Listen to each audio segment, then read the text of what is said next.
लो तो बने बात। माजी देवबंदी कहते हैं कि हर लफ्ज को सीने में बसा लो तो बने बात, ताकों में सजाने को यह कुरान नहीं है। जज़ाकल्लाहु मिन खैरा जनाब इदरीस साहब। इससे पहले कि मैं नाते पाक के लिए अमीनुल्लाह खान साहब को दावत सखुन दूं, मैं चाहता हूं कि हमारे मेहमान एजाजी और मेहमान खुसूसी जो है आप यहाँ पर तशरीफ लाएं तो हमारी हिम्मत अफजाई भी होगी और इसी तरह सामाईन की भी हिम्मत अफजाई हो जाएगी। गुंबदे ग़ज़ल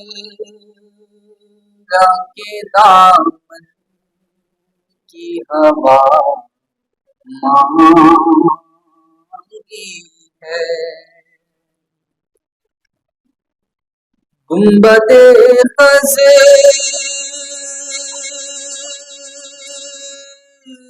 के दामन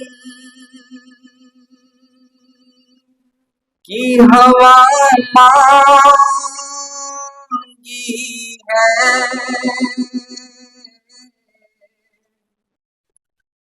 हमने मदीने की मदीने में दुआ मांगी है। हमने मदीने की मदीने में दुआ मांगी है। जिंदगी मांगी किसी ने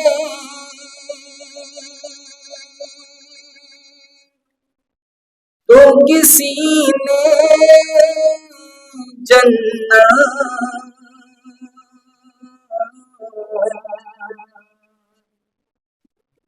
जिंदगी नहीं सुने। अस्सलाम वालेकुम। नहीं सुने। देखो कैसा है तो किसी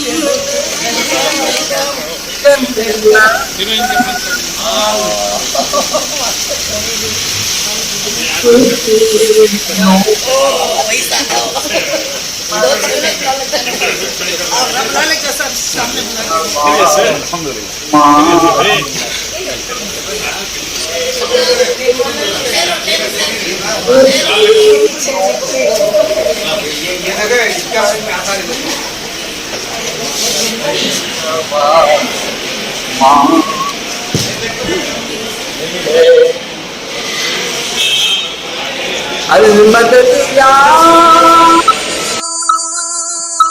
नबीउल्लाह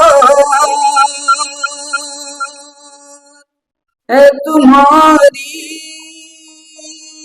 तुमसे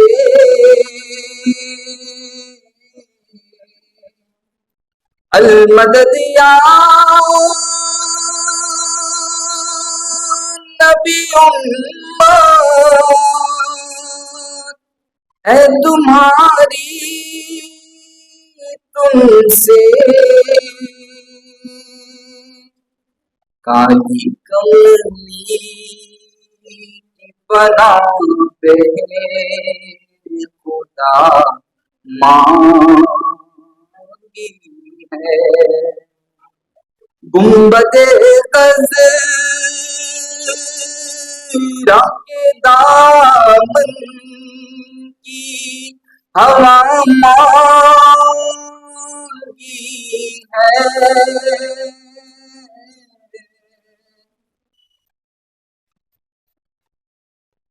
दर्द बढ़ता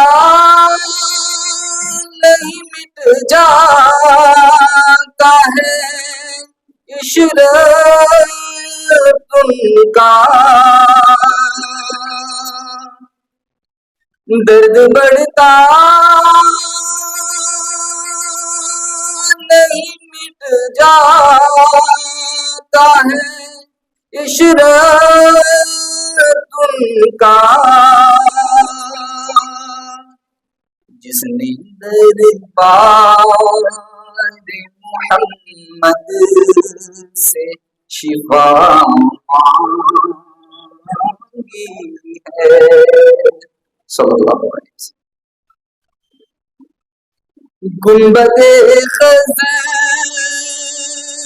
खज़रा के दामन की फज़ा मांगी है हमने मदीने की मदीने में दुआ मांगी है।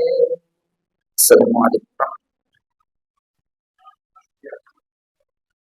पाकिस्तान की एक ऐसी शख्सियत तशरीफ फरमा है जो नातखा ही नहीं बल्कि उस्ताद और असातिज़ा हैं। आप यहाँ पर तशरीफ रखते हैं तो इस सुनहरे मौके पर हमारे सदर मोहतरमा की जो है दरख्वास्त आ रही है कि हम जनाब मुनव्वर मुबीन साहब दामा इक़बाल से जो है नाते शरीफ सुने। हमारे अस्सलामु अलैकुम वरहमतुल्लाहि वबरकातुहू। आइए सबसे पहले आप और हम खुलूस दिल से ताजदारे कौनो मकान आखाए दो जहां काली कमली वाले मोहम्मद मुस्तफ़ा सल्लल्लाहु अलैहि वसल्लम की बारगाह में दिल की गहराइयों से नजराने दुरूद शरीफ पेश करें। अल्लाहुम्मा सल्ली अला सय्यिदिना व नबीना मौलाना मुहम्मदिन व बारिक वसल्लिम। दयास पर तशरीफ फरमा हज़रात से इजाजत चाहता हूँ और आप तमाम से भी इजाजत तलब करता हूँ। एक नाते शरीफ के 4-5 शेर समाज फरमाए। कहता हूँ कि मैं सबसे पहले तो ये वाज़ेह कर दूं, मैं नातख़्वां जरूर हूँ मगर सिर्फ अपनी लिखी हुई नातें पढ़ता हूँ, दूसरों की नातें नहीं। मैं मेरी नातों का एक मजमा मंजर आम पर आ चुका है जिसका नाम अस्कार मुबीन है। वक्त को बहुत ही थामने की कोशिश की मगर वक्त थमता नहीं है, वक्त बढ़ता ही जा रहा है। गुंजाइश नहीं है कि मैं बहुत कुछ कहूँ और बहुत कुछ सुनाऊं। हमारे डॉक्टर अतीकुर रहमान साहब को मैं दावत सफुन दूंगा कि हमारे मेहमानों का जो है इस्तकबाल फरमाएं। डॉक्टर अतीकुर रहमान साहब।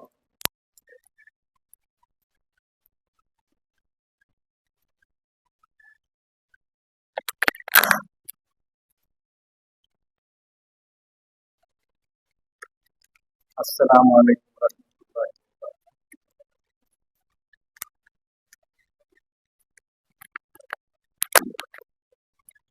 मैं सबसे पहले मोमिना मुख्तार सूफी साहिबा को मुबारकबाद देना चाहता हूँ कि आज उनकी किताब ख्वाब जो हकीकत बन गया सफरनामा की जो है इजरा होने जा रहा है।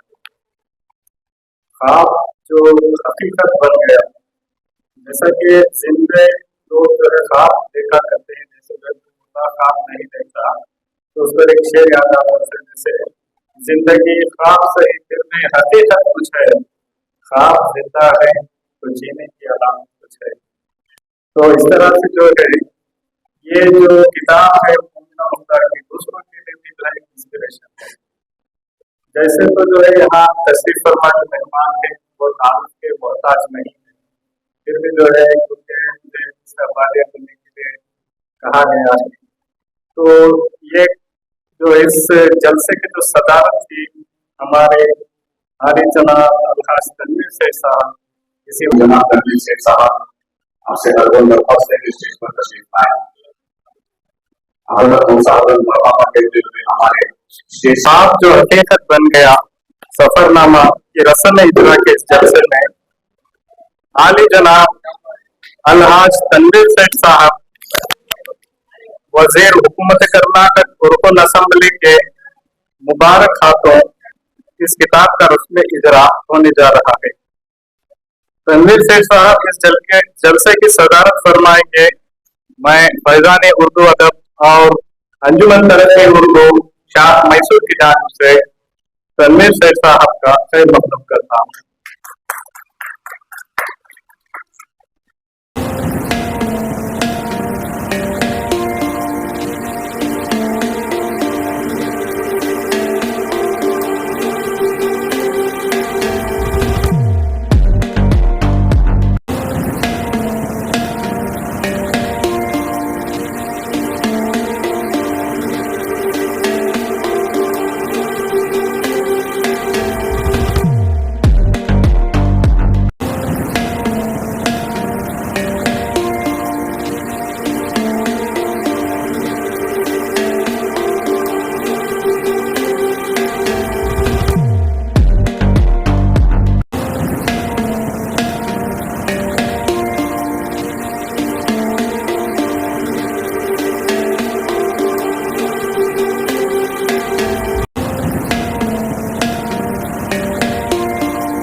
अजीजम सैयद इकबाल अहमद को कि आप स्टेज पर तशरीफ लाएं और जो कुछ भी आपने इसके इंट्रोड्यूसिंग के बारे में इसके बारे में लिखा है यहाँ पर तारुफ फरमाएं। से आगे बढ़कर मंजिल तलाश कर, मिल जाए तुझको दरिया तो समंदर तलाश कर। हर शीशा टूट जाता है पत्थर की चोट से, पत्थर ही टूट जाए वो शीशा तलाश कर। Honorable dignitaries on the stage and off the stage, Assalamu alaikum and a very pleasant evening to one and all present here. They say travel leaves you speechless and then turns you into a storyteller. And if there's one person I've seen live this truth, it's the woman we are here to celebrate today. But before I begin with, on something personal, whenever I visited my khala, one thing was guaranteed. I wouldn't leave without hearing a travel story. But these weren't the usual ones. I went there, I saw that, not those kind of tales. No, the way she used to talk about her journey, it was like she was taking you with her. She would speak in such detail and emotion and humor, and I honestly felt like I had walked those streets, met those people, and I lived those moments with her, even if it was over a cup of coffee in her living room. And that's exactly what her book, ख्वाब जो हकीकत बन गया, feels like. Tonight,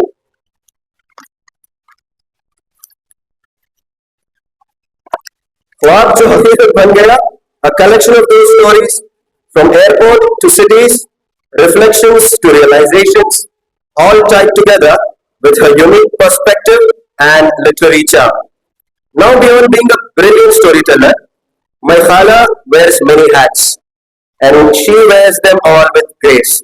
Let me quickly take you through some of her most inspiring achievements. She holds a master's in history and an M.Ed in educational technology.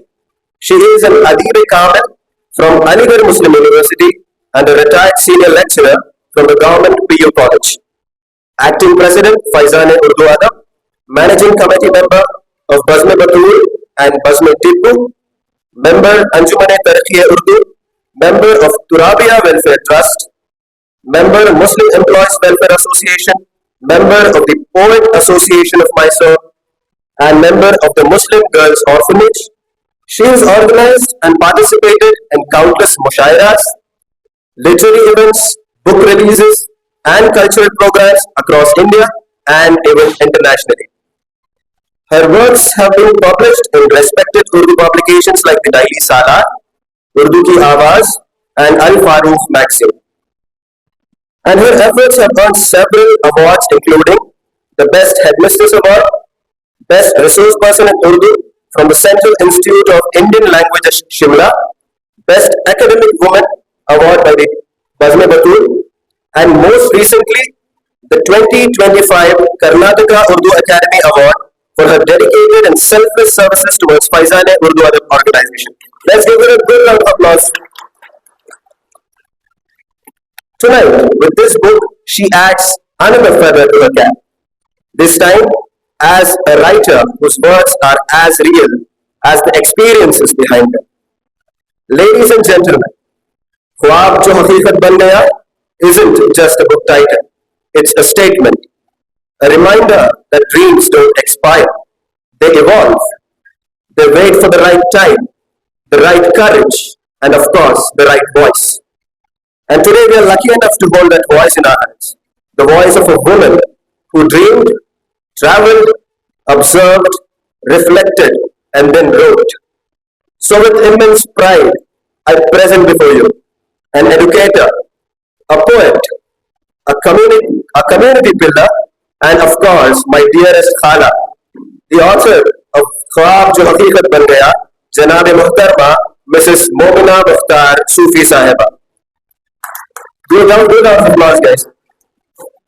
तदबीर के दस्ते जर्री से तकदीर दरख्शां होती है, तदबीर के दस्ते जर्री से तकदीर दरख्शां होती है, कुदरत भी मदद फरमाती है जब कोशिश इंसान होती है. शुक्रिया. Thank you one and all.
रहमतुल्लाहि व बरकातुहू। जो नज़्म मैं अपने बहन मोमिना मुख्तार साहबा की खिदमत में पेश किया हो,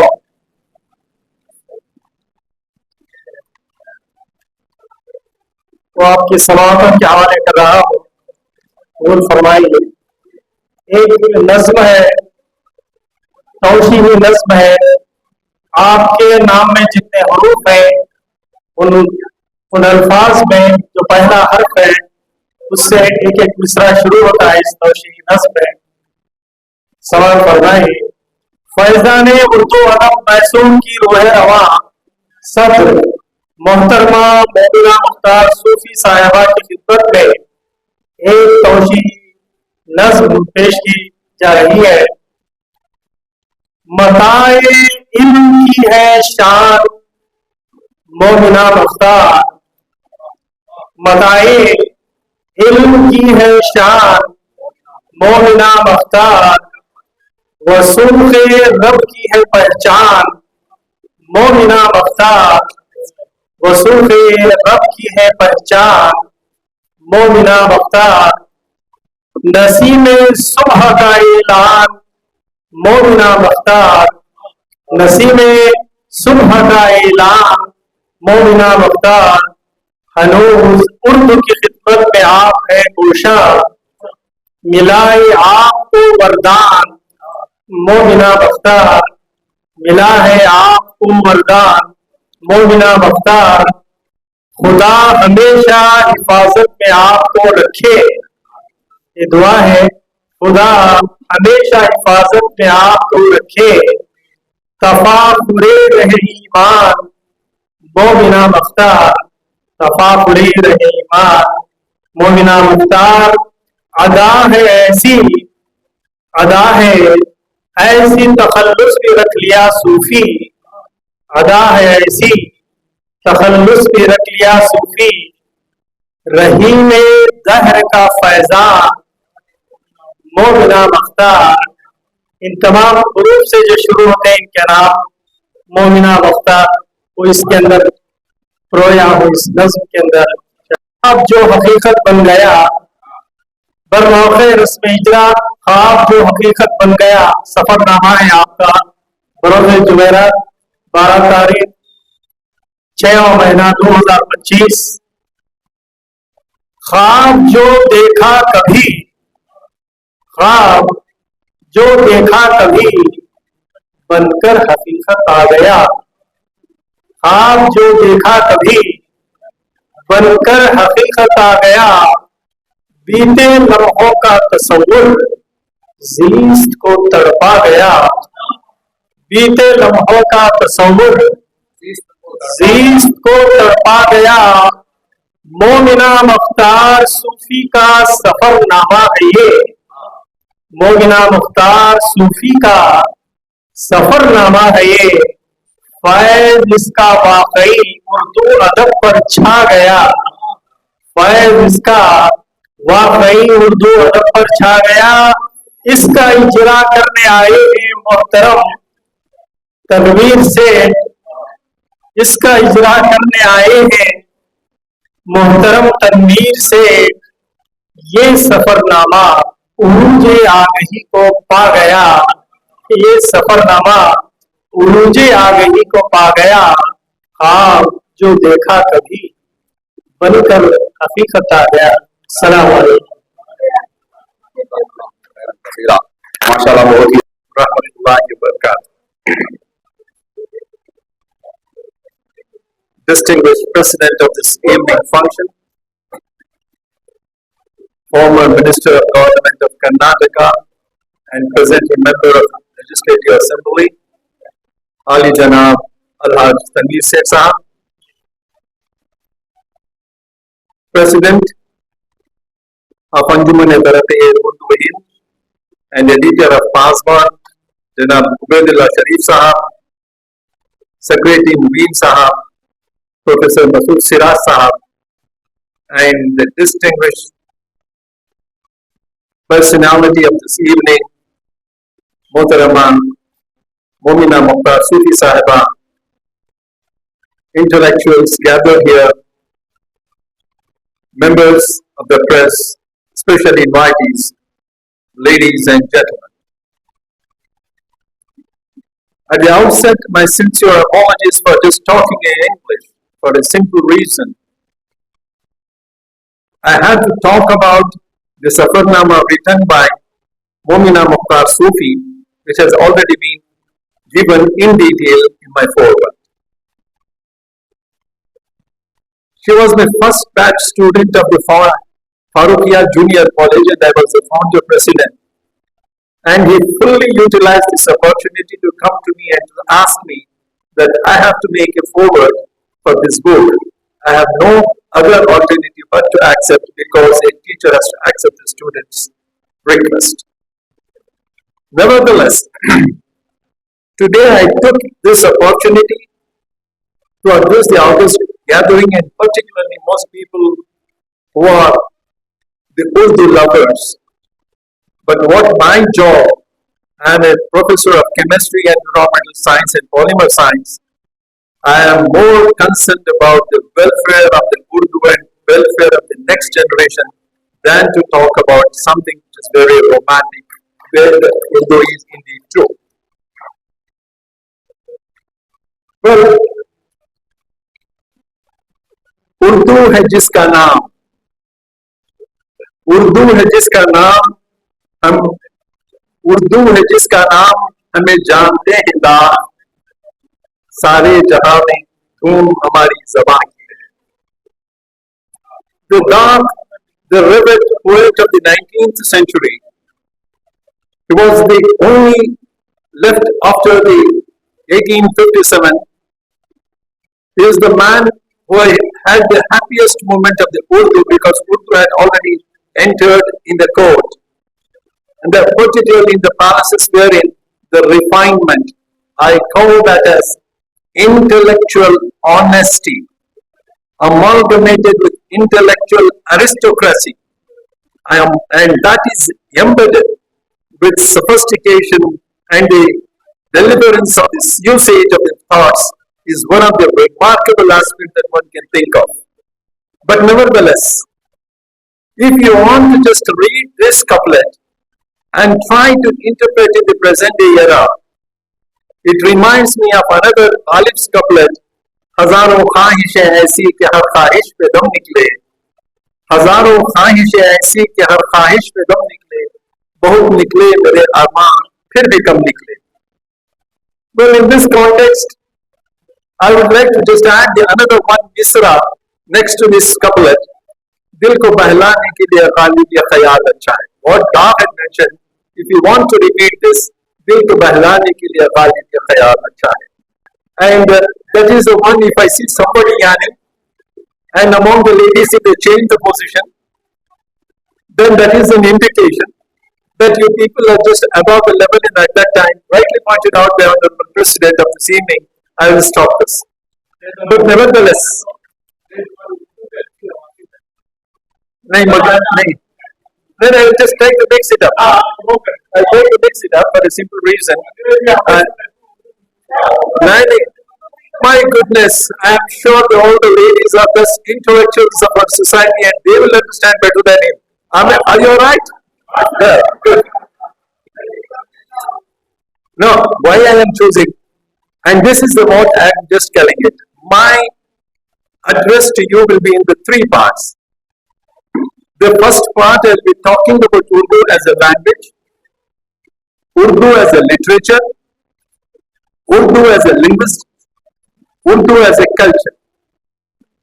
And the second part of it will be the Urdu revival, resistance, and resilience. And the third part will be the challenges before you if you don't understand, and if we don't understand. हमारी दास्तान तक गिलाहों की दास्तान. This is exactly I want to convene, and this is the idea which I am working at present very seriously. I would like to share, and maybe possible that you would like to just give me a feedback on the various forms, whatever it may be. Well, when you are talking of Urdu as a language, when you are talking of a language as a communication, is a tool of communication, tool for the expression of ideas, But if this tool is used for the sophistication, that it will be changing its form from the language to a literature. So now you will see why I have just chosen this subject is, we have the authority of language, Janab Ubaidullah Sahab. We have the Faizan Yadav, the, what you call it is, representing Urdu literature, and we have an authority of the linguistic professor, Masood Siraj, and there afterwards, all of us will also be a part of the Urdu culture. In this context, why I am just assisting this, and please, one has to be a bit careful and one has to just take it seriously for this matter. If you are confining yourself only to the literature, let me repeat, if you are only confining to the literature, arranging only mushairas, there could be certain sparks of survival, but it cannot be for the betterment of the baqa, not what we call it Urdu ki baqa, will not be there. And I'm just giving, that's the third part. The last I will be giving you the solution, I'll come to that later. And then we are talking of the linguistics. When we are talking of a language, as I told you, language is a system of communication, and using the words precisely, there are the people who are the science background, they will understand. I am using the word system. System refers to the certain subsystems, and each are in the dynamic equilibrium. I will not go to it, and this is exactly what I said. If I consider language as a system, you have the three subsystems. One is the language, one is the literature, and another is the linguistic. They are in the dynamic equilibrium. Any one part of it, if it fails, the whole Urdu language fails, and we cannot afford to fail it. For a simple reason, I'll give this.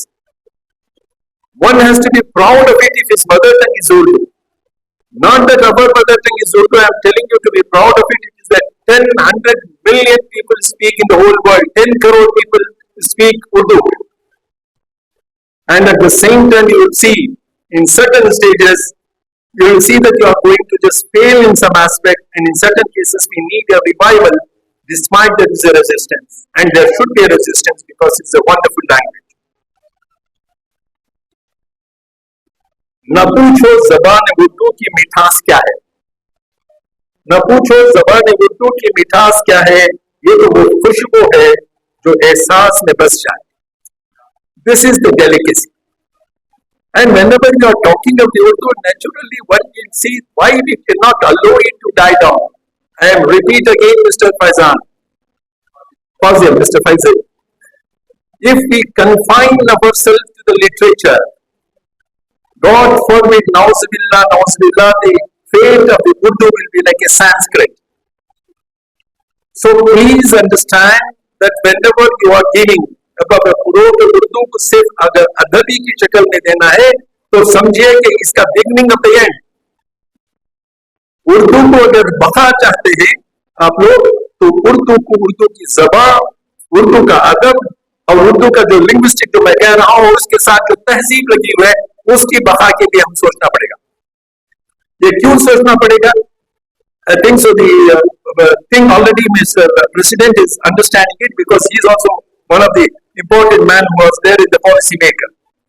And now, whenever you are talking of Urdu, the future, when you are Urdu as a language, Urdu as a literature, and Urdu as a linguistic. Let me just make an example as to what is a language. When you are talking of a language, it is the constructions of the sentences, which everyone knows about. It is an expression of ideas, expression of emotions.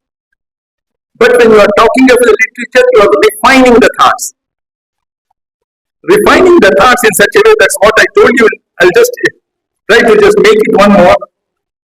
Another one couplet. Urdu हमारी शान है, तहजीब की पहचान है. This is what I call it as a culture. Urdu हमारी जबान है, तहजीब की पहचान है, मोहब्बतों का ख्वाब है, उम्मीद का सामान. This is exactly what is Urdu is. And this is exactly when you are talking of the Urdu as a language, as told you is an expression, and you are refining it. Then exactly you will say, in the case when you are talking of the culture amalgamated with it. When you are talking of the culture amalgamated with it, even if you want to scold somebody or criticize somebody, there is a delicacy of the thoughts. Every Urdu lover is aware of that there are the four important centers which remain very epicenters of Urdu and what you call it as the climax at the zenith that it reached. One was Lucknow, second was Delhi, third was Bhopal, and fourth is Hyderabad. Among the poets of the Lucknow and the poets of the Urdu, there used to be always what you call it as a professional jealousy, I can use it within inverted commas. खुसूसन सदर दर्शा से urban इजाजत लेते हुए मैं अपनी बात शुरू करती हूँ। सफर है हकीकत, हसर है मजाज, सफर जिंदगी के लिए बरगसास। दुनिया की कदीम और जदीद तारीख और तहजीब को समझने के लिए सफरनामे एक मुस्तनद दस्तावेज की हैसियत रखते हैं। सफर से दूरबीनी और जहांबीनी का हुनर आता है। अपने मन में डूब कर स्वाद जिंदगी पा लेने का सलीका आता है। सफरनामा अपने अहद की तारीफ का नाम है। इसमें जिंदगी और अदब का एक अच्छा आर्ट छुपा होता है। सफर से ही तस्वीर कायनात का नुस्खा हाथ आता है।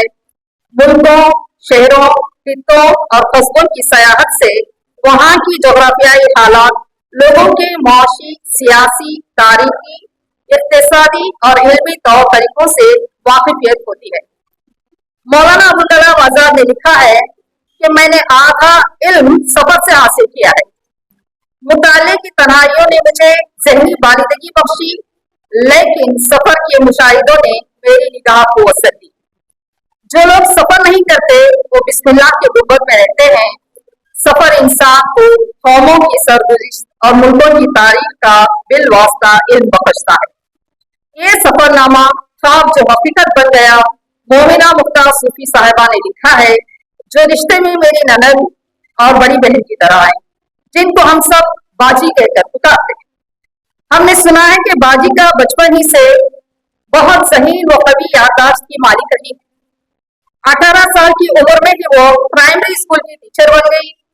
फिर अपनी लगन व मेहनत से पीयूसी, फिर ग्रेजुएशन, फिर पोस्ट ग्रेजुएट तक के वो तारीख की लेक्चरर बन गई और वो खानदान में तमाम औरतों के लिए एक मिसाल बन गई। मोमिना बाजी ने अपने इस दिलकश सफरनामा ख्वाब जो हकीकत बन गया, जिसमें अमेरिका की अवामी जिंदगी, तहजीब व सकाफत, ज़राअत, जोग्राफिया, तारीख, अहम समाजी मकामात, लोगों का रहन सहन, रख रखाव, मामूली से मामूली मगर अहम बातों को सफ़े करतास पर अपने तजुर्बात और मुशाहिदात के जरिए इस तरह बयान किया है कि पढ़ने वाले का जहन भी उन्हीं गुजरगाहों पर चला जाता है जहां जहां से मोमिना बाजी गुजरी है। जिस मुल्क का सफर किया जा रहा हो, उस मुल्क के मुताल्लिक़ ठोस मालूमात का होना भी बहुत जरूरी है। ताहम तारीख के लेक्चरर होने की वजह से ये सफरनामा तारीख और जोग्राफिया के दामन से भी भरा हुआ है। नौकरी और थकावट के बावजूद इस तरह इनके बेटे मुज़म्मिल का अपने वालिदैन को हर हफ्ता घुमाने ले जाना, फिर इसका 3300 मील का सफर अकेले ड्राइविंग करने का जिक्र, Grand Canyon, South Rim, Niagara Falls की खूबसूरती, फ्योनिक्स के सहरा व नबातात का जिक्र, लास वेगास की रंगीनी और लॉस एंजलिस की गहमा गहमी, शिकागो की ऊंची ऊंची जदीद दर्ज की खूबसूरत तरीन इमारतों का जिक्र, अमेरिका की बड़ी बड़ी झीलों की मंजरकशी, बहरुल काहिल के पानी को छूने का एहसास, बहुत बारीक बीनी से चीजों का मुशाहिदा किया है। दूसरे हिस्से में दुनिया में कोरोना वबा की आमद और इंसानी जिंदगियों की तबाहकारी का जिक्र है। अपनी बहू रुमान और बेटे मुज़म्मिल का बार बार जिक्र आता है। उनकी अपनी बच्चों से शदीद मोहब्बत का एहसास दिलाता है। फिर अमेरिका के मशरकी शहरों जैसे न्यूयॉर्क, वाशिंगटन डीसी की सयाहत को अपने जाती तासुरात और मुशाहिदात सफर पूरी सच्चाई और बेरौनक की वो जुरात के साथ कलमबंद किया है। नसर के साथ साथ अशाब को भी मोतियों की तरह तोड़ दिया है। पढ़ते हुए महसूस होता है कि मनाज़िर कुदरत से हमारी नजरों को सैराब कर दिया है। अमेरिका के एयरपोर्ट के वाकयात के साथ साथ अपने बच्चों से बिछड़ने का जज्बाती मंजर हमको भी जज्बाती बना देता है। अपने इस सफरनामे में अपने तजुर्बा और मुशाहिदा व हक़ाइक़ को बहुत खुश उसलूबी से कलमबंद किया है। हालात और वाक़यात सफर का मजबूत और मुकम्मल बयान है। फिर हिंदुस्तान वापसी पर यहाँ के एयरपोर्ट पर हुई थोड़ी बहुत परेशानी के बाद अपनी बेटी, दामाद, नवासे से मिलने की खुशी और फिर घर वापसी और फिर मामूलात जिंदगी पर चल पड़ना, इन सब में उन्होंने जो ख्वाब देखा था उसका हकीकत बन जाना भी एक ख्वाब ही है। सदा एक ही रुख नहीं नाव चलती, चलो तुम उधर को हवा हो जिधर की। एक और सफरनामे के इंतजार में हम रहेंगे इंशाअल्लाह। शुक्रिया। माशाल्लाह माशाल्लाह, बहुत ही बेहतरीन कम अल्फाज के अंदर बहुत ही अच्छा आपने मोमिना मुख्तार साहब के इस सफरनामे का खाका खींचा है। जज़ाकल्लाहु मिन खैरन कसीरा। और इसके बाद जनाब उबैदुल्लाह शरीफ साहब जी,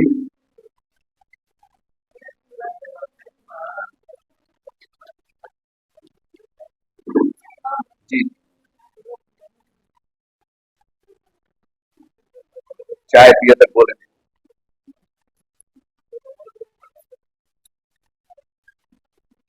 बैठे।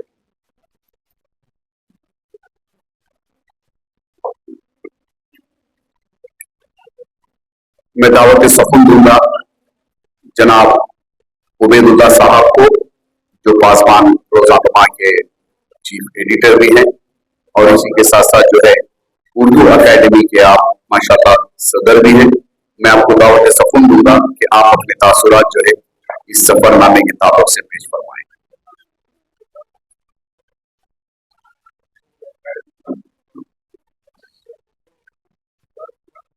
अस्सलाम वालेकुम रहमतुल्लाहि व बरकातहू। सदर इजलास, साबिक वजीर, कर्नाटक के एक मशहूर MLA, मेरे उस्ताद मोहतरम के फर्जंद, हम सब के लीडर जनाब तनवीर सेठ साहब, प्रोफेसर सैयद आफिल साहब, प्रोफेसर मसूद सिराज साहब, मुदीर मुनव्वर साहब, आज के इस इजलास की रूहरवा मोहतरमा मोमिना मुख्तार सूफी साहिबा, ख़वातीन हज़रात, प्रोफेसर आफिल साहब ने बहुत ही गहरे और मालूमाती ख्यालात का इजहार किया और जो हमारे सामने आज चैलेंजेस हैं उसको पेश किया और उसको किस तरीके से हल किया जा सकता है आपने फरमाया। आज हम सबको ये खुशी है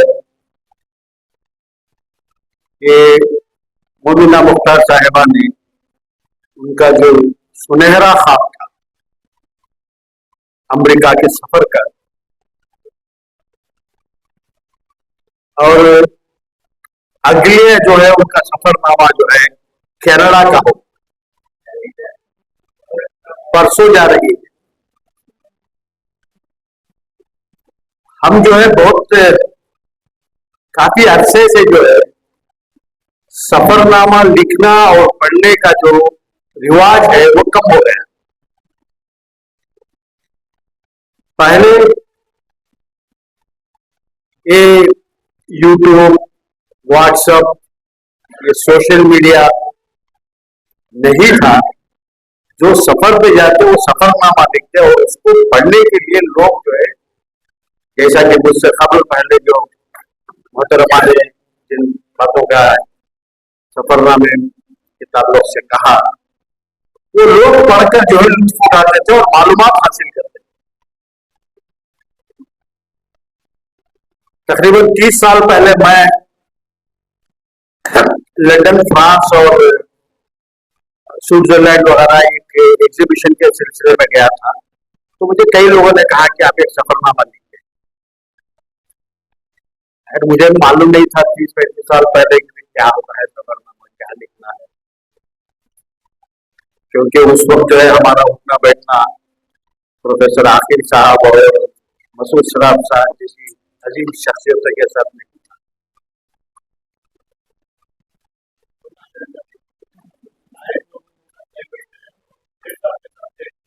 नहीं, मैं शेख साहब के साथ नहीं। आज मुझे ये देख के बड़ी निहायत की मुसरत हुई कि इस सफरनामे के इजरा में जो है इतनी बड़ी तादाद में मैसूर में जो है खवातीन आए, हजरात आए। ये जो है ये तो उर्दू से आपकी दिलचस्पी, दूसरी जो है मोमिना मुख्तार साहिबा की निस्बत आप लोगों से, उनके ताल्लुकात जो है आपको यहाँ खींच लाया। और ये जो प्रोग्राम 4 घंटे में शुरू होने वाला था, तकरीबन 6-6:30 बजे शुरू हुआ। ये मजबूरी है हमारी। हम समझते हैं कि भाई क्या तनवीर शेख साहब एमएलए जानबूझ के देर जा रहे हैं, उनकी जगह हम रहेंगे तो हमें मालूम होता है कि जिनकी मजबूरियों से गुजर के आना पड़ता है, क्योंकि वो एक एमएलए है। 2.5 से 3 लाख उनके वोटर्स होते हैं, उनकी जिम्मेदारी है। वो तकरीबन 22 साल से जो है एमएलए, इनके 22 साल के इस एमएलए के दौरान इनके 22 महीने की जो मिनिस्ट्री थी वो भारी पड़ती है।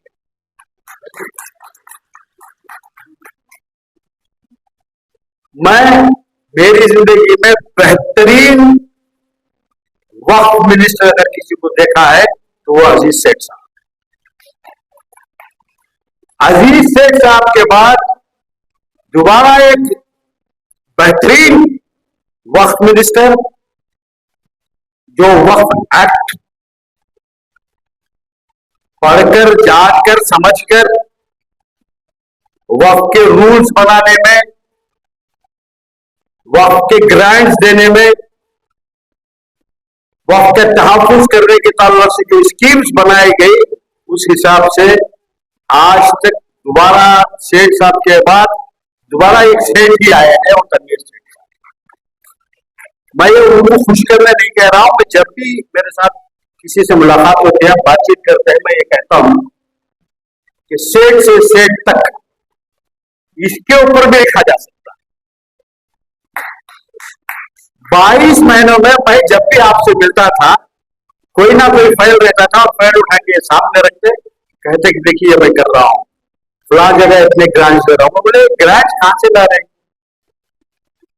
जबकि ग्रांट की अमाउंट ऑलरेडी चले गई है, खर्च हो गया है, फिर भी ग्रांट दे रहे हैं। तुम ना कहीं को मैं लाभ लग था कुछ कर रहे हो। तो मैं एक इदारे का सदर था, वहां भी एक बड़ा मकान है, उसके लिए एक शादी महल बनाएंगे बोलते, जाके आपको ग्रांट दिया, बोले 5 करोड़ रुपए या 10 करोड़ रुपए लेटर दिया। मैं 5 करोड़ रुपए लिख रहे थे, इनके ऑफिस ने कहा साहब फाइनेंस को चल जाता, फिर हमको लिखो 5 से 2 लिखो, फिर बाद में लिखो। वो ऑफिसर को साइन करके बोल गया आर्डर आधे घंटे के अंदर मुझे लाभ दे। आप यकीन नहीं मानेंगे, आधे घंटे के अंदर मैं उनके साथ विधानसभा में बैठा रहा, 2 करोड़ रुपए सैंक्शन का ऑर्डर हाथ में। वो बड़े मकान में हम जो है फाउंडेशन डाले, काम शुरू हुआ, मिनिस्ट्री चलेगी, यानी इलेक्शन आ गया। उसके बाद आज तक 2 रुपए नहीं आए। वो जैसा कितने में खड़ा हुआ था, नाम मुकम्मल नहीं हो पाया, आज उसी हालत में। मैं समझता हूं अगर उसकी अच्छे दिन आना है तो फिर दोबारा जो है तंगीर से मिनिस्टर बन के आना है, मुझे जाके वहां से ग्रांट लाना पड़ेगा, हालांकि मैं उस इंस्टीट्यूशन में नहीं हूं। ये इजलास जो है उर्दू का है, उर्दू स्कूलों के ताल्लुक से आपने कहा, सही बात है। तनवीर सेठ साहब की, बल्कि हमारी खुशकिस्मती थी कि वो वजीर औकाफ भी रहे और वजीर तालीम भी रहे। हमने प्रोफेसर आकिल साहब और मसूद सिराज साहब अंजुमन तरक्की उर्दू ने एक 5 रिटायर्ड IAS ऑफिसर्स की कमेटी बनाई, जिसमें अजमुल्ला बेग साहब, हमारे आज़मी सलीम साहब, सलाउद्दीन साहब और खालिद साहब और मरहूम अनीस साहब। उनसे गुजारिश की कि कर्नाटक के जो उर्दू स्कूल्स हैं उसके ऊपर एक रिपोर्ट बनाई। रिपोर्ट तैयार हो रही थी, एक बार मिनिस्टर से मुलाकात करनी थी। हमारे फिशरीज कमेटी के उस मीटिंग में जो तनवीर शेख साहब भी थे, वो मिनिस्टर बोला कि ननगिंदा जास्ती यूर के बतो रियल हेल्थ थोड़ी बोलकर, वो उसका बोलना भी जो है वहां जो दूसरे मौजूद थे उनको अच्छा नहीं लगा। उसके बाद कोई फिर मीटिंग ही नहीं हुई और वो मधुबल्ला रफा साफ अल्फाज में कहा तनवीर शेख साहब ये ಹೇಳ್ತಾರೆ और ये इसकी मांग ಕೊಡ್ತಾರೆ, ನಾನು ಅದು इंप्लीमेंट ಮಾಡ್ತೀನಿ। अब काम करे तो नाम उनका होगा ना, क्या मुसीबत। तो ये रिपोर्ट जो है, ये रिपोर्ट तैयार हो गई है और हम जो है इतवार हफ्ते का दिन है उस ताल्लुक से जो है एक मुशावरती इजलास रखा है, कंसल्टेशन के जो रिकमेंडेशंस हैं उन रिकमेंडेशंस में कुछ इजाफा करना है तो कैसे करेंगे कुछ लोगों से। उसी की एक कड़ी जो है ना मैसूर में आपकी सदारत में, क्योंकि वो रिपोर्ट जब पेश करना है, मुबीन साहब कह रहे थे कि बोलो कान में बोला, कान में बोलना बेहतर नहीं, माइक में बोलना जो है जोर से सुने आता है। रिपोर्ट तैयार हो गई है, रिपोर्ट पेश करने से पहले आपके सामने रिपोर्ट रखूंगा, आप देखिए उसको मिनिस्टर तक जो क्या प्रॉब्लम क्या है उसमें 2 मिनिस्टरों का इन्वॉल्वमेंट शायद हो सकता है। वो रिपोर्ट आके पेश करने तक जो दोबारा आप मिनिस्टर बन जाते हैं और एजुकेशन रिपोर्ट आपके पास होता है और माइनॉरिटी वेलफेयर आता है। उस रिपोर्ट में एक हिस्सा यह है कि माइनॉरिटी डायरेक्टरेट से जो स्कूल चलाए जा रहे हैं उसके उसमें बेहतरीन जो स्कूल चल रहे हैं वो मौलाना आजाद स्कूल है, वो आप भी सुनिए। आज मैं समझता हूं ज्यादा से ज्यादा मौलाना आजाद एजुकेशन, आप जो कह रहे थे आकिल साहब अभी 5वीं जमात के बाद अंग्रेजी का, वो इन्होंने शुरू किया मौलाना आजाद जी। और आप कह रहे थे कि 400 करोड़ रुपए इसके लिए दिए, 100 करोड़ रुपए है, 100 हाँ 100 वो है, वो अलग से। तो हमारी ये ख्वाहिश है कि मैं आपसे भी राबिता करूंगा, मसूद सिराज साहब से भी, यही आपकी मैं जो है उसके ऊपर एक ये करेंगे, आप भी थोड़ा इनपुट दीजिए कि क्या रिकमेंडेशंस किए जा सकते हैं, किस तरीके से उस रिपोर्ट को हुकूमत तक पेश करें और हुकूमत किस तरह से उसको जो है उनके ऊपर दबाव डालें कि उस रिपोर्ट को जो है कबूल करें। मैं समझता हूं तनवीर शेख साहब अगर थोड़ा भी इंटरेस्ट ले लें,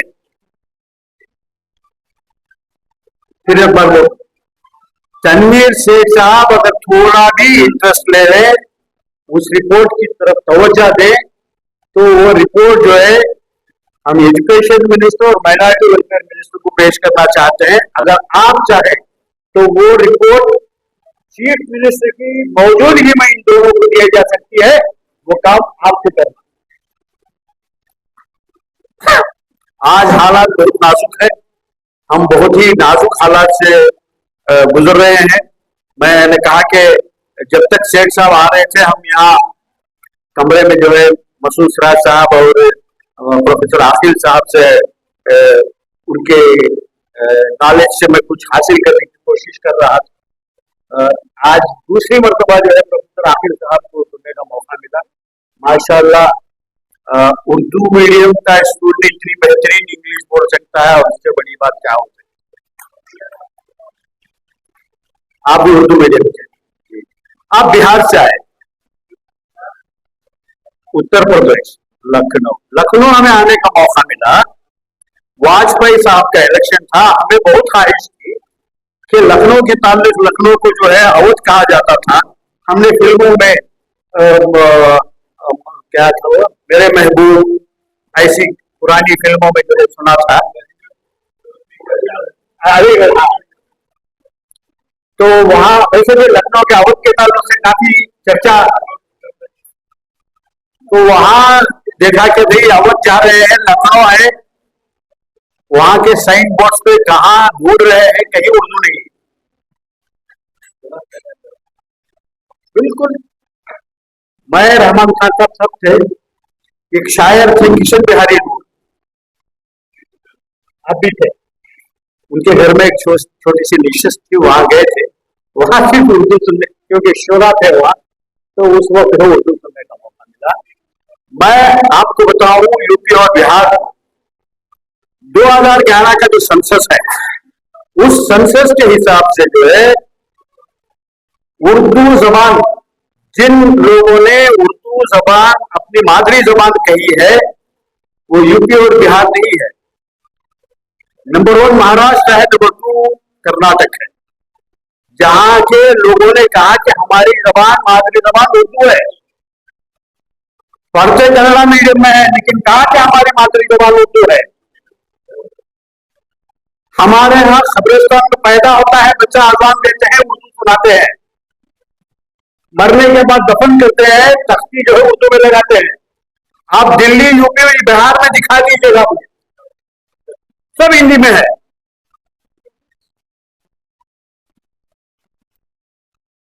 शेर कर्नाटक अल्लाह अजीज शेख साहब के जानशीन हरदिल अजीज एमएलए जनाब तनवीर शेख साहब, पासवान के एडिटर अंजुमन तरक्की उर्दू हिंद, शाह बेंगलोर के सदर जनाब उबैदुल्लाह शरीफ साहब, प्रोफेसर सैयद अकील अहमद साहब, मुबीन मुनव्वर साहब, साबिक chairman Urdu academy doctor Anil साहब और मोमिना मुख्तार साहब, अंजुमन तरक्की उर्दू शाह मैसूर और फैजान उर्दू के सुदूर व अराकीन, मुअज़्ज़िज़ ख़वातीन व हज़रात, आज बेहद खुशी का मकाम है कि इस शहर की बेहद फाल अदीबा का सफरनामा, खूबसूरत सा सफरनामा लिखा, उसकी रस्मी इजरा तनवीर शेख साहब के हाथों हुई। आपने अकील साहब की तकरीर सुनी, बड़ी लाजवाब तकरीर सुनी। अगर इस मौजू पर सेमिनार किया जाए, वो अपनी ख्यालात का इजहार करे, तो ज्यादा सूदमंद होगी। उबैदुल्लाह साहब की भी तकरीर सुनी। मैं क्या बताऊं, हालात किस कदर आजादी के बाद तेज रफ्तारी के साथ तब्दीली आई है। जबान से जो तासुब आजादी के बाद फैला है, ये कभी नहीं था। हत्ता के आनंद नारायण मुल्ला, जो के बहुत मशहूर शायर हैं, उन्हें कहना पड़ा, लबे मादर ने मुल्ला लोरियां जिसमें सुनाई थी, लबे मादर ने मुल्ला लोरियां जिसमें सुनाई थी, वो दिन आया है आज उसको भी गैरों की जबान समझो। लखनऊ का ये हाल, हर जगह मायूसी मायूसी। 1969 में जब जश्न गालिब मनाया गया, साहिब जानी ने बहुत अच्छी नज्म कही थी, उसमें अपने दुख का इजहार यूं किया था, जिस शहर सियासत में ये जिंदा हवा कुचली, उस शहर सियासत को मरहूम का गम क्यों। गालिब जिसे कहते हैं उर्दू ही का शायर था, उर्दू पे सितम खाकर गालिब पे कर्म क्यों। उर्दू के ताल्लुक से कुछ देर नहीं खुलता, ये जश्न हंगाम में खिदमत है कि साजिश है। इस पर वो नज़र खत्म हो गई थी। बहरहाल बहुत कुछ पानी सर से बहाया जा चुका है, बह चुका है। मैं अब तफसील में जाना नहीं चाहता, सब थके हुए ही, मैं खुद थका हुआ हूँ। बहरहाल इस मोमिना मुख्तार सफरनामा लिखना आसान बात नहीं। हयात ज़ौक़ इकबाल ने कहा था, हयात ज़ौक़ सफर के सिवा कुछ और नहीं, ज़ौक़ सफर। अब सफर है शर्त, आतिश ने कहा था सफर है शर्त, मुसाफिर नवाज को तेरे हजार हाथ चले सायादार राह में। तो सफर के लिए सफर शर्त है। अब जाहिर है कि सफर की सोहबतें, सफर इतना आसान भी नहीं होता, कोई हौसला भी नहीं करता, मुख्तलिफ अगराज व मकासद के लिए सफर करता है, कोई तिजारती सफर करता है, कोई सियासी अगराज के लिए करता है, कोई मजहबी के लिए सफर करता है, और इस तफसील में नहीं जाता। बहरहाल सियाहत के लिए गई थी, तो अपने सियाहत के दौरान जो भी मनाजिर देखे, जो भी देखा वहाँ की माशरत को देखा, वहाँ के लोगों को देखा, वहाँ की इमारतों को देखा, खुद तारीख की तालिबान जाहिर है कि उनके देखने का अंदाज और खुद उर्दू के शायरा का अंदाज अलग ही होता है, क्योंकि शर्त है चश्म हो तो आईना खाना है जहर, तो जाहिर है कि देखने की नजर चाहिए। अब ये हौसले की बात है, जिंदगी खुद एक सफर का नाम है, अपने अपने हौसले की बात है। जाहिर है कि किस जाविये नजर से देखता है ये हम, अच्छा सफरनामा वो है जिसमें देखने वाला या सयाह या जो देखता है वो, और जो मनाजिर देखता है, जो दिखाना चाहता है, उसमें फासिला कम रह जाए। तो जाहिर है कि डूब कर देखें, कभी दिल में मेरी नजरें गुलिस्तान देख लेती ही, तो देखने वाला जिस जाविये से, जिस सतह से देखता है, तो जाहिर है कि मैं अपनी बात को खत्म करूंगा। आखिर साहब, मैं कोई लंबी तकरीर करने वाला नहीं हूँ, जरा तवज्जो से सुने। जाहिर है कि मोमिना मुख्तार साहबा ने यह सफरनामा लिखा, मैं उनकी दाद देता हूँ, क्योंकि हमारी रियासत की ये दूसरी खातून है जिन्होंने सफरनामा लिखा, और हमारे शहर में किसी ने नहीं लिखा। दूसरे असनाम में बहुत से लिखने वाले हर रियासत भर में मिल जाएंगे, वैसे खवातीन ने बहुत कम सफरनामे लिखे, उंगलियों पर गिने जा सकते हैं खवातीन, उसमें एक इजाफा मोमिना मुख्तार साहबा का है, मैं मुबारकबाद। और शुरू साहब का शेर याद आता है, क्या लोग रोए बहारों का सलाम आया है, क्यों ये ख्वाबों से हकायक को सवारा न गए। जाहिर है ख्वाबों को हकायक से सवारना, फिर उन्हें पेश करना, उन चीजों को याद रखना। जाहिर है कि अजनबी मुल्क, फजा अजनबी, हर चीज अजनबी, माहौल अजनबी, वतन से दूर, वतन की दूरी अलग सतह की है, फिर वहां रहना, वहां देखना। जाहिर है कि ये सफरनामा पढ़ने से ताल्लुक रखता है। मैंने खत-ए तारीख लिखा, वो आपकी नजर करता हूँ, क्योंकि इसमें सारी बातें आ गई। ये तारीखी खता है, आप हजरात जानते होंगे, अबजद हरूफ अबजद आदात मुकर्रर तमाम हरूफ के, उन आदात को जमा करने से तारीख बरामद होती है। ये फन बहुत ही, अब जानने वाले तो नहीं रहे, कहने वालों का क्या कहना, उंगलियों पर गिने जा सकते। जाहिर है कि बेशतर लोग फने तारीख गोई से वाकिफ नहीं होंगे। बहरहाल अबजद हरूफ अबजद से अगर आशनाई है तो वो देख ले सकते हैं। चंद शेर मुलाहिजा फरमाए कि लिखी है कैफियत अपने सफर की, लिखी है कैफियत अपने सफर की, है डाला मोमिना ने एक नया डोल। बड़ी दिलचस्प रुदादे सफर है, बड़ी दिलचस्प रुदादे सफर है, सिला उनको मिले काबिज का अनमोल, सिला उनको मिले काबिज का अनमोल। बड़े ही बीच कीमत तजुर्बे ही, बड़े ही बीच कीमत तजुर्बे ही, उन्हें तहसीन की मीजान में तोल। बड़े ही बीच कीमत तजुर्बे ही, उन्हें तहसीन की मीजान में तोल। इशाअत का मिला है साल हिजरी, आखिरी मिस्र से तारीख बरामद होती है। ये जो मिसरा सुन लीजिए, इशाअत का मिला है साल हिजरी, हकीकत बन गया जो ख्वाब अनमोल। एक अनमोल ख्वाब हकीकत बन गया है, इसी से तारीफ निकली है। ये यादगार मिसरा है, या आज की महफिल यादगार है, मैं मोमिना मुख्तार साहबा को मुबारकबाद देता हूँ। आप तमाम हजरात की को भी मुबारकबाद देता हूँ कि जो इस कदर इस किताब की इजरा के लिए इतनी वक्त अपना निकाल कर यहाँ बैठे हुए हैं। और आपको हमारे तनवीर सेठ साहब को सुनना है, आप सुने उनसे। मैं जरूर अभी मैं भी चाहूंगा कि तनवीर सेठ साहब अपने उबैदुल्लाह शरीफ साहब की तकरीर से अंदाजा लगा लिया होगा कि साहब के काम करने का ढंग कैसा, जो वो मिनिस्टर थे। उन्होंने वाकई बहुत अच्छी बात कही कि 22 बरस में जो काम उन्होंने नहीं किया, जो जब वो मिनिस्टर थे वो काम उन्होंने किया। हम चाहेंगे कि वो दोबारा मिनिस्टर बने और दोबारा नहीं मालूम उबैदुल्लाह साहब जैसे कितने ऐसे उम्मीदवार होंगे जो ये चाहते होंगे कि शेख साहब दोबारा बने और उनके ख्वाब हकीकत में बदले। आज इस मौके पर जो ख्वाब हकीकत बन गया है, मैं चाहता हूँ कि ये सबका ख्वाब फिर से हकीकत बन जाए। इसी पर मैं अपनी बात खत्म करता हूँ और चाहता हूँ कि तनवीर सेठ साहब दोबारा खुदा।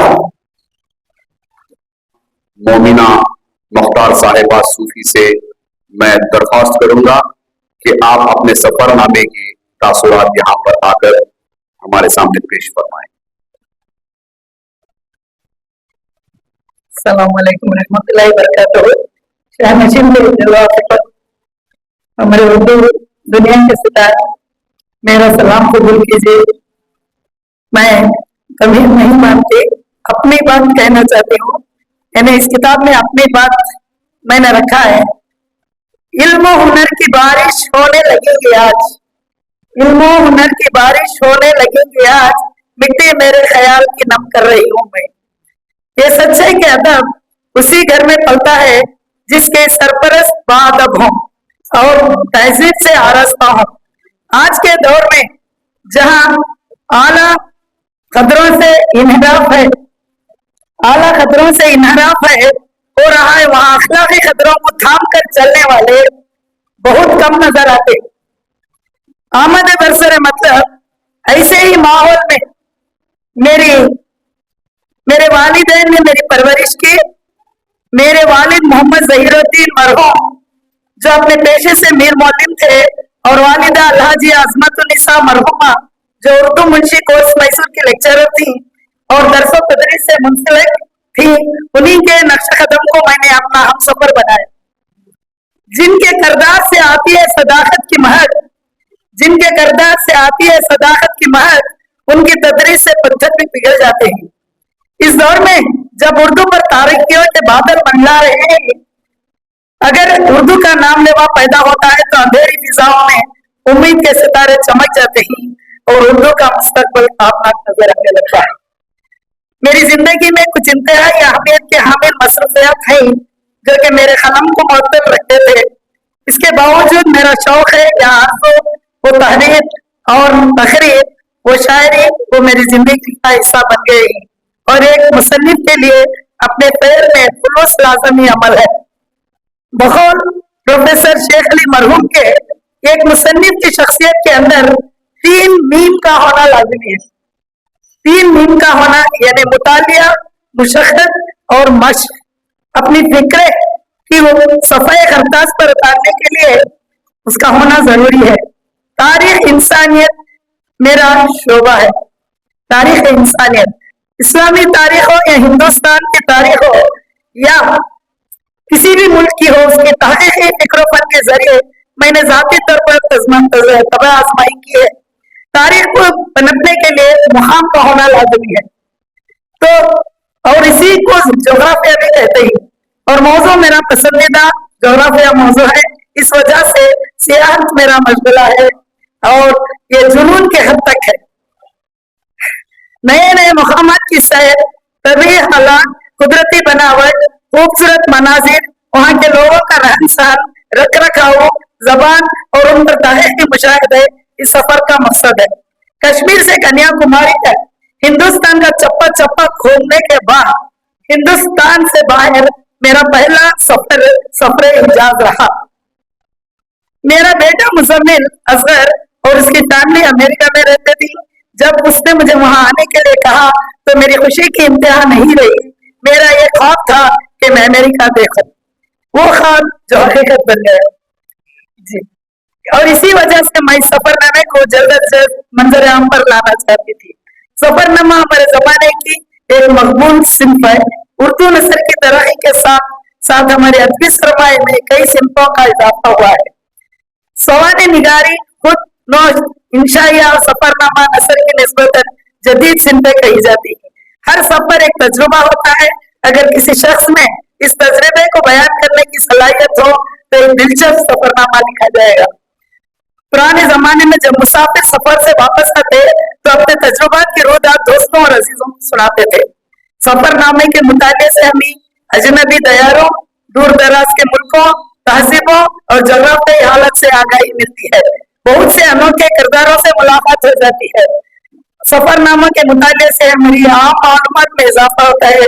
हम घर बैठे बड़ी बड़ी मुहिमें सर कर लेते हैं और ऐसे दयारतन जा पहुंचते हैं जहाँ जाना हमारे लिए आसान ना हो। इस लिहाज से सफरनामे को अमलन सफर का मतलब भी कहा जाता है। सफर मेराज पैगंबर इस्लाम की जिंदगी के उन वाकयात में से है जिन्हें दुनिया में सबसे ज्यादा शोहरत हासिल हो। कुरान और हदीस के जरिए इस वाक़े के तफसीलात हम तक पहुंचे। इन सबको मिलाने से एक ऐसा सफरनामा बन जाता है जो सबसे ज्यादा दिलचस्प, मानेखीज और नजर अफरोज सफरनामा इंसानी अदब की पूरी तारीख में नहीं मिलता। तो 14वीं सदी में इब्ने बतूता का मशरकी सफरनामा जो अरब, हिंद और चीन वगैरह पर मबनी था, बहुत से तारीखी अहमियत रखता है। उर्दू का पहला सफरनामा यूसुफ खान नंबरपोश का अजायबात फिरंग है जो यूसुफ खान ने 30 मार्च 1837 में कलकत्ता से पानी के जहाज के जरिए इंग्लिस्तान का सफर किया। सर सैयद अहमद खान का सफरनामा मुसाफिराने लंदन को बहुत शोहरत हासिल हुई। सर सैयद के मासिरीन में मोहम्मद हुसैन आजाद का सफरनामा, ईरान और मौलाना शबली नुमानी का सफरनामा, रोम, मिस्र और शाम 20वीं सदी के सफरनामे में मुंशी मोहम्मद आलिम के 2 सफरनामे, सफरनामा यूरोप और सफरनामा बगदाद बहुत मुश्किल है। मैं ज्यादा तफसील लेना नहीं चाहती यहाँ पर। मैं उन हस्तियों की शुक्रगुजार हूँ जिन्होंने मेरी इस तख्लीक पर हौसला अफजाई की है और कदम कदम पर मदद फरमाई है। इनमें सबसे पहले अलहज तनवीर शेख ML साहब और प्रोफेसर अखिल अहमद साहब जिन्होंने मुझे नाचिस के लिए अपना दीबाचा दिया है और इस किताब को इब्तिदा से इंतहा तक मेरा साथ दिया है। मोहतरम सैयद मुनव्वर हुसैन साहब ने जो आर्टिस्ट हैं जिन्होंने इस तख्लीक को मंजर आम पर लाने के लिए बहुत ही अर्कदन की है। और मेरी भाभी मोहतरमा प्रोफेसर सफीना साहिबा महारानी साइंस कॉलेज मैसूर जिन्होंने मेरा तारुफ कराया है। आखिर में अपने खानदान के तमाम अफराद, बिलखुसूस आज मेरे कबीले के सबसे बड़े वो मेरे भाई डॉक्टर अनीस अहमद साहब यहाँ पर जलवा फरोजी, ये मेरे बड़े वो मेरे भाई हैं, मेरे कबीले से ताल्लुक रखते हैं, तो मैं उनकी भी शुक्रगुजार हूँ जिन्होंने मुझे हौसला भी दिया है। और एक बात यहाँ पर कहना चाहती हूँ, मुझे बचपन में शायद 10 साल की थी, मैं 7वीं क्लास में थी भैया, तो उस वक्त पर मेरी मामी यानी उनकी वालिदा अनीस अहमद साहब की, डॉक्टर अनीस अहमद की वालिदा रुकया परवीन साहिबा ने उस वक्त पर सफरे हिजाज लिखा था और उसी बचपन में ही वो पढ़ी थी मैंने। उस वक्त से मुझे वो सफरनामे लिखने की ख्वाहिश पैदा हुई, तो मैं उसका शायद मैं इसे क्रेडिट दूंगी और उम्मीद है किताब अदब के हक़ में पसंदीदा की नजरों से देखी जाएगी। ज़ौक़े निगाह मुझको है लाई कहाँ कहाँ, ज़ौक़े निगाह मुझको है लाई कहाँ कहाँ, मंजिल की चाह मुझको है लाई कहाँ कहाँ। एक आखिर में 2 लाइन में आपको बताना चाहती हूँ, ये आखिरी सफा है मेरा, इसमें मैंने ख्वाब के बारे में लिखा है। ख्वाब मैं मोहतरम तनवीर साहब से तवज्जो चाहती हूँ। ख्वाब सिर्फ वही नहीं है जिसे हम नींद की हालत में देखते हैं, बल्कि जागते हुए भी हम जिंदगी का बड़ा हिस्सा रंग बिरंगे ख्वाबों में गुजारते हैं और इन ख्वाबों को हकीकत में ढालने का नाम अमल जिंदगी है। इस हिस्से रूहानी का कहना चाहिए या हिस्से जिस्मानी। हिस्से जिस्मानी सिर्फ हाजिर पर हावी हो सकता है और हिस्से रूहानी हाजिर और गायब दोनों का इदराक एहसास करती है। कुरान के मुताबिक मुकामात में भी इसका जिक्र है और अनबिया और औलिया ने भी ख्वाबों को अहमियत दी है। जिंदगी भी कितनी अजीब है, बहुत से ख्वाब दिखाती है, हकीकत दिखाने के लिए मैंने भी एक ख्वाब देखा था जो हकीकत बन गया। मैं इस शेर के साथ हकीकतों का भरा मन पर का बयां होगा, खुली सी आंख में ख्वाबों को जो सजाते हैं। तो शुक्रिया। मैं चाहती हूँ कि सदर तहरीक से पहले जो मेरे बहुत नजदीक हैं उनको मैं तारीफ करना चाहती हूँ, अगर जरूरत हो तो सबसे पहले मैं एक हमारी क्या बोलते हैं मेरी क्लासमेट भी कहिए, शुरू से बचपन की सहेली भी, और उन्होंने बहुत सी जिंदगी मेरी तरह सर्विस में डेडिकेशन की है और माशाल्लाह गेजेटेड ऑफिसर होकर फिर डीडी पोस्ट पर भी गई है। मोहतरमा रोसाना नाज़नी साहब से मैं तमस करती हूँ कि वो स्टेज पर आए और कुछ हमारी दो नजरों से तनवीर साहब मदस्त तनवीर साहब को तानियत दी जाएगी। तो मैं कहती हूँ कि इनका तारुफ नाज़नी रोसाना नाज़नी का तारुफ मोहतरमा जरीन खुर्शीद करें।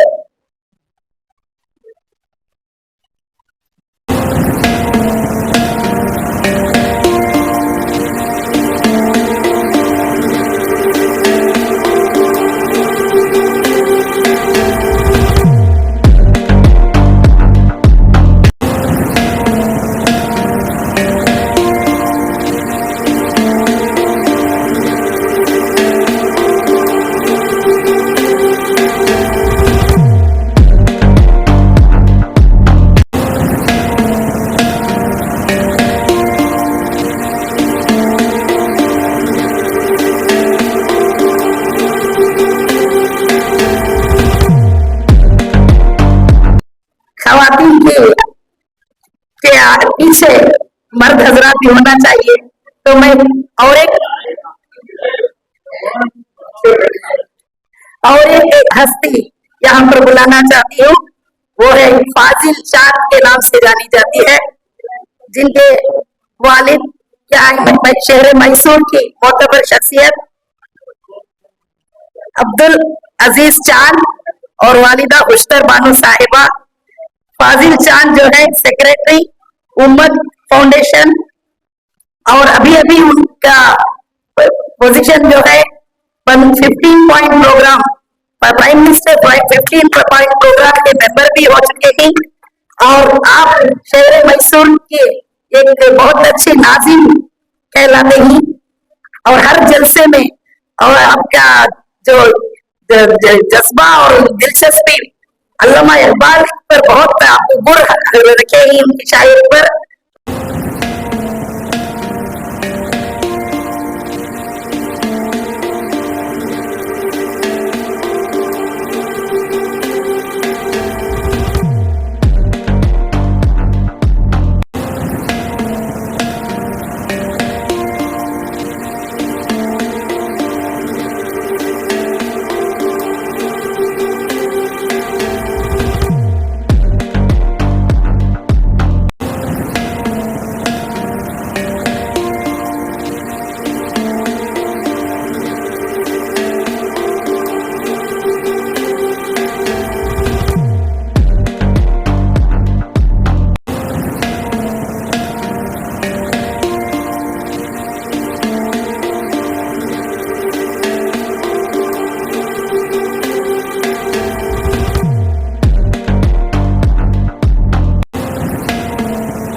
सूफी साहिबा मैं जब से देख रहा हूँ, वो तो सिर्फ देखने की बात नहीं है, कहने के लिए मैं खड़ा हूँ कि उन्होंने आज तक उर्दू के जो खिदमात अंजाम दिए हैं, जो फैजान अदब के मुशायरे कराती हैं, जो मैसूर में उर्दू की आबियाई कर रही हैं, वो सिर्फ और सिर्फ अपने सर से हाथ से करती आ रही, किसी से पैसे लेकर नहीं करती, अपने खुद के पैसे। अब अपने उनका सफरनामा सुना, सब पढ़ा देखा, अभी उसकी अभी इजरा भी हुई।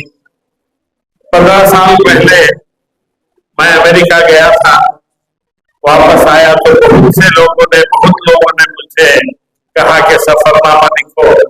यहाँ तक कि उबैदुल्लाह शरीफ साहब और मुझे खान साहब के पास गए थे, रहमान खान साहब के पास, उन्होंने पूछा हाउ इज अमेरिका। मैंने कहा अमेरिका इज अमेरिका, मैंने कहा अमेरिका इज अमेरिका। तो उन्होंने कहा सफरनामा लिखिए, मगर मैं आज तक वो सफरनामा इसलिए नहीं लिख सका कि सफरनामा लिखना सबके बस की बात नहीं, कि बहुत कम लोगों में अल्लाह ताला तौफीक देता है। जैसे कि आज पूरी रियासत में हमारे मसूद सिराज साहब एक ऐसे शायर हैं जो तारीख के साथ शेर लिखते हैं। उन्होंने मोहम्मद मुख्तार साहब की शान में लिखा, उसके आखिरी शेर में, आखिरी मिसरे में उन्होंने 1446 यानी हिजरी को लाया। ये फन बहुत कम लोगों में होता है, और ये सफरनामा लिखना भी जो है ये सबके बस का रोग नहीं, ये बहुत कम लोगों में होता है। मैं मुबारकबाद देता हूँ मोमिना मुख्तार साहिबा सूफी को कि वो अपने कलम को जारी रखें, वापस कनाडा से आकर और दूसरा सफरनामा लिखे, ताकि आप तमाम को उसका अच्छी तरह से इल्म हो जाए कि अमेरिका के बाद कनाडा कैसा है। सब अमेरिका के 2 हिस्से हैं, एक यूएस और उसके बाद जो है नायाग्रा फॉल के बाद जो है कनाडा है। नॉर्थ अमेरिका में 2 हिस्से हैं। अब एक हिस्सा तो आप लोग के सामने पेश कर दिया, अब दूसरा हिस्सा जो है वो आइंदा इंशाअल्लाह पेश करेंगे। शुक्रिया।